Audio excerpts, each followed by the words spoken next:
भला इस पालक को देखकर कोई कह सकता है कि हमने इसमें शलजम ऐड किए हैं। फ्रेंड्स, कभी कभी बच्चे इस सब्जी का नाम सुनकर या फिर उसकी शक्ल देख के उस सब्जी को खाते ही नहीं हैं। और पालक और शलजम ऐसी सब्जी है जो कि सर्दियों में तो आती ही है। साथ ही में ये आयरन और बहुत सारे पोषक तत्वों से भरपूर रहती है। शलजम में रहता है भरपूर कैल्शियम, जो कि हमारी हड्डियों को मजबूत करता है, लीवर आंतों को भी मजबूत बनाता है, हमारी रोग प्रतिरोधक क्षमता को बहुत अधिक बढ़ाता है।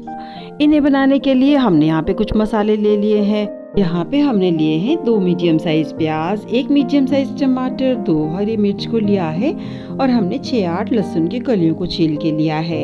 यहाँ पर हमने पैन में 1 कड़छी पर रिफाइंड ऑयल को डाला है, 1 चम्मच भर जीरा इसमें डाल दिया है और जो 2 हमने प्याज लिए थे उनको हमने चॉपर में चॉप कर लेना है। तो इस तरह से अब हम इसे तेल में डाल के अच्छे से भून लेते हैं। सारे ही मसाले को अच्छे से हमने चला लेना है और मीडियम आंच पे तब तक इन्हें चलाना है जब तक कि प्याज सुनहरा भूरा नहीं हो जाता। और जब तक हमारा प्याज भुन रहा है तब तक हम यहाँ बता देते हैं फ्रेंड्स कि हमने 1 गुच्छी भर पालक को लिया था, जो कि 250 ग्राम के बराबर है। डंठल को काटने के बाद इन्हें हमने अच्छे से 2-4 पानी धो लिया था। जब ये अच्छे से साफ हो चुकी तो हमने आधी कटोरी पानी डाल के इस प्रेशर कुकर में इसे 2 विसिल लगवा ली थी ताकि ये सॉफ्ट हो जाए। और अब ये बहुत ही ज्यादा सॉफ्ट हो चुकी है तो हमने इसे हैंडी से अच्छे से मैश कर लेना है ताकि सारी पालक नरम हो जाए और इसके रेशे बिल्कुल भी ना रहे। तक हमने दूसरी गैस पे इस पालक को भी पकने के लिए रख देना है ताकि इसका पानी सूख सके। अब पालक हमारी अच्छे से पिस चुकी है और उधर मसाला भी अच्छे से भुन चुका है। मसाले में डाला है 1 बड़ा चम्मच भर पानी ताकि अच्छे से ये भुन सके। और अब हमने उसमें ऐड कर दिए हैं टमाटर और हरी मिर्च, क्योंकि हमने चॉपर में चॉप कर लिया है और मसाले में अब मिला देंगे ताकि ये भी सारे मसाले के साथ अच्छे से सॉफ्ट हो जाएं। तो एक तरफ हमारी पालक का अच्छे से पानी सूख रहा है और दूसरी तरफ हमारा मसाला भी लगभग भुन के तैयार हो चुका है। और अब सारे ही मसाले को अच्छे से चला देना है ताकि अब हम इसमें सूखे मसाले कुछ ऐड कर सकें। और अब हमने इसमें डाला है आधा चम्मच भर नमक। फ्रेंड्स, ध्यान रहे कि हमने इसमें आधा चम्मच नमक इसलिए डाला है ताकि बाद में हमारी पालक और शलजम सिकुड़ जाते हैं, बहुत कम रह जाते हैं, तो इसलिए हमने नमक थोड़ा ध्यान से डालना है। अगर बाद में आपको कम लगे तो आप इसमें और नमक ऐड कर सकते हैं। और आधी चम्मच ही हमने यहाँ पर हल्दी को ऐड कर दिया है और सारे मसाले में नमक और हल्दी को मिला के हमने चला लिया है ताकि मसाले अच्छे से इसमें मिक्स हो जाएं। साथ ही में यहाँ पर 2 इंच भर अदरक के टुकड़े को भी हमने ग्रेट करके डाल देना है, सारे ही मसालों का अच्छा सा स्वाद हो सके। और सारे मसालों को हमने इस तरह से लगातार चला देना है।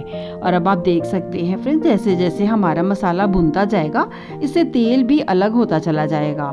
और इस तरह से चलाते हुए हमने लगभग 2-4 मिनट से चला लिया है और इसे भूनने में भी ज्यादा समय नहीं लगता है। और अब हमने इसमें डाला है 1 चम्मच भर सब्जी मसाला और इसके डालने से भी इस पालक का स्वाद बहुत अधिक बढ़ जाता है। इसको डालने के बाद हमारा तड़का बिल्कुल बनकर तैयार हो चुका है।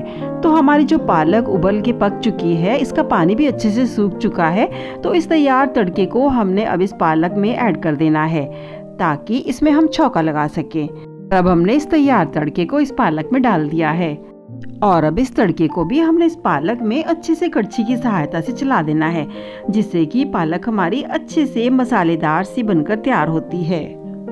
यहाँ पर हम आपको ये बताना चाहेंगे फ्रेंड्स कि यहाँ पर हमने आधा किलो शलजम लिए थे, उन्हें हमने अच्छे से धोकर साथ ही में 1 कटोरी भर पानी भी डाल दिया था और फिर 2 विसिल लगवा ली ताकि ये अच्छे से सॉफ्ट हो जाएं।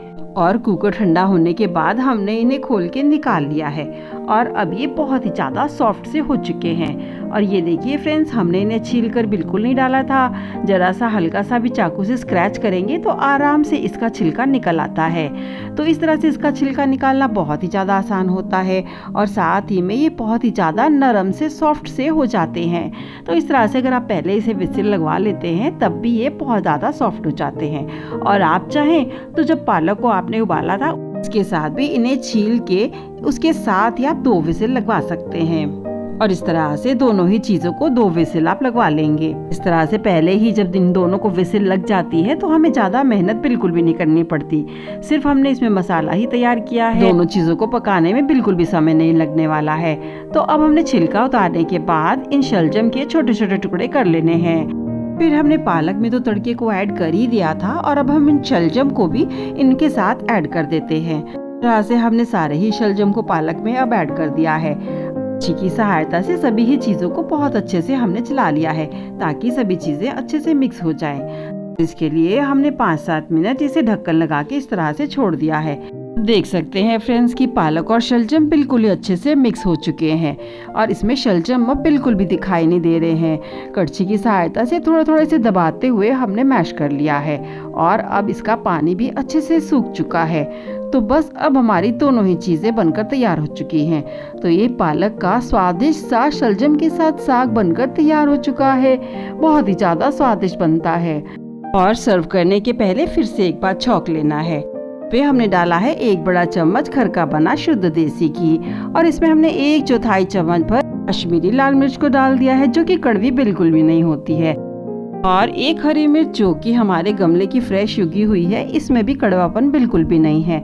तो आपका मन हो तो इसे डालिए, नहीं तो इसे बटर के साथ भी आप छौंक सकते हैं। अब इस तैयार पालक के साग को अच्छे से इस तवे पे गर्म कर लेना है और फिर हमने गर्मा गर्म इसके रहते ही इसे सर्व कर देना होगा ताकि गर्मा गर्म ही खाकर बस खाने वाले को मज़ा आ जाए। और इसके साथ ही हम इसे सर्व कर सकते हैं पूड़ी, पराठा, नान या फिर तंदूरी रोटी के साथ। किसी के साथ भी खाएंगे फ्रेंड्स, खाकर बस मज़ा ही आ जाएगा। और फिर बहुत ही ज़्यादा पौष्टिक और स्वास्थ्यवर्धक ये पालक का साग बनकर हमारा बिल्कुल तैयार हो चुका है। इस तरह से मज़ेदार सा स्वादिष्ट सा इस पालक शलजम के साग को घर पे बनाना, खाना और हमें सब्सक्राइब, लाइक, फॉलो और सपोर्ट करना बिल्कुल ना भूलें।